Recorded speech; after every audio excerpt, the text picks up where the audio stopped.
Well, last week I had a chance to sit down with Lloyd Axworthy here in Ottawa, a feature interview that CPAC will air in the coming weeks for my program Profile. Now, the occasion is Mr. Axworthy's memoir, set to be released next Tuesday. It is titled Lloyd Axworthy, My Life in Politics, and the book does look back at Mr. Axworthy's early life in Winnipeg, his time at Princeton, and his decision to enter politics. It also explores key moments in the country's history, including the patriation of the Constitution and the signing of the International Landmine Treaty. But the book is also part prescription, as Lloyd Axworthy shares his thoughts on what he thinks will make this country better, and that includes a constitutional recognition of Indigenous Canadians as a founding people in this country, equal to the French and the English. It's an idea known as the third pillar of governance.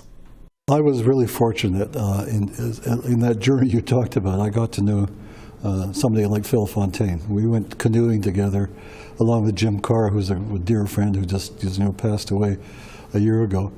I describe in the book how we went to a sweat lodge with Phil in one of the Indigenous communities outside Winnipeg. When he talked about the impact of being a residential school survivor, I had never heard of it. I mean, I was a reasonably well-informed Canadian, but Phil then became really a mentor, and that over the years, I learned from it. And just in the mid-20s, we were working together in Winnipeg on a reconciliation project. It was one of the major Indigenous organizations purchased the Hudson Bay Company, a building to sort of convert it into a downtown center. So I had a chance to really kind of talk to Phil off and on, and I came away with this proposition that he and his partner Kathleen Mahoney, is a constitutional lawyer from the University of Calgary, they went to the Senate of Canada in 2015 and said, we cannot be the country we should be if we're living on a lie. And that means that the decision back in 1867 to omit Indigenous people as part of the founding communities of Canada was a huge transgression. I mean, it was a lie to begin with. Who better help found this country? But we paid a huge price since then, because it really set up Indigenous people as second-class citizens. And we have ministries who are, make decisions for them.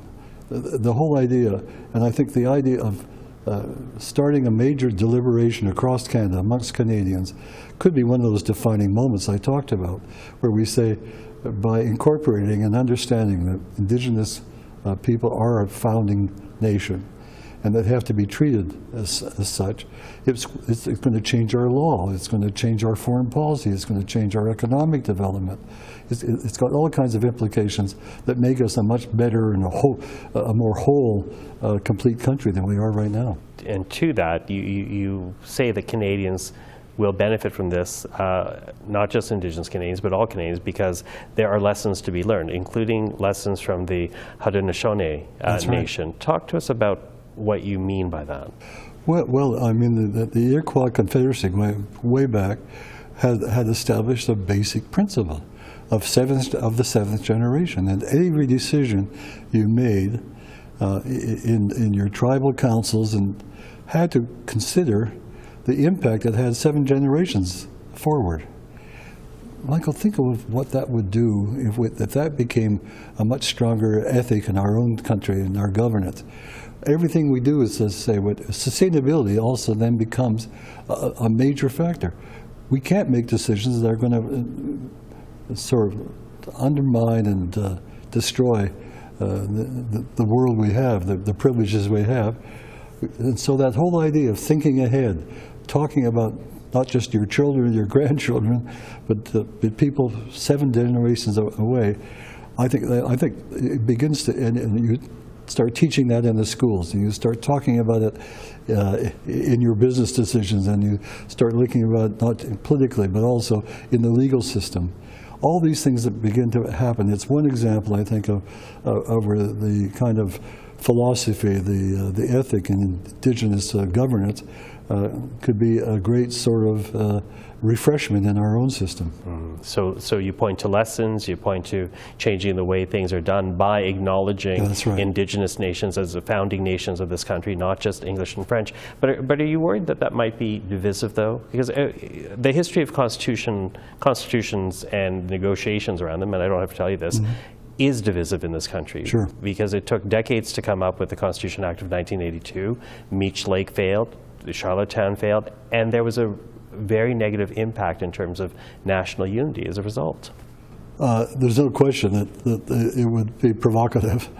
But I think, frankly, my view is that I think Canada's ready for a little kick in the pants. I think we've become too sort of comfortable in the niches, in the sort of ruts that we're in. It's time that we sort of, there's been periods in the history of this country where Canadians have made important decisions. It wasn't just the Charter and the Constitution was one, but the participation in the Second World War, where we identified who we were as Canadians, the building of a national railway, the ability to sort of develop part of the Pearsonian years where who were we? And so he established a flag. We established sort of anthems. The maple leaf became a symbol. We began to identify that we never had before. So it's a risk worth taking, but I try to argue in the book that it's up to non-Indigenous Canadians now to respond. Indigenous Canadians right now are working all in various forms and efforts to try to make those changes. And it's amazing what's going on at the community level, the regional level, and then the national level. But the non-Indigenous community, we have to start responding more effectively. We simply can't tinker on the edges and say, okay, we're going to provide some more money here and we're going to have a court case here. We have to come back to the fundamental. The right of a founding community is to have its right respected, its laws respected, its sense of governance, its science, its culture.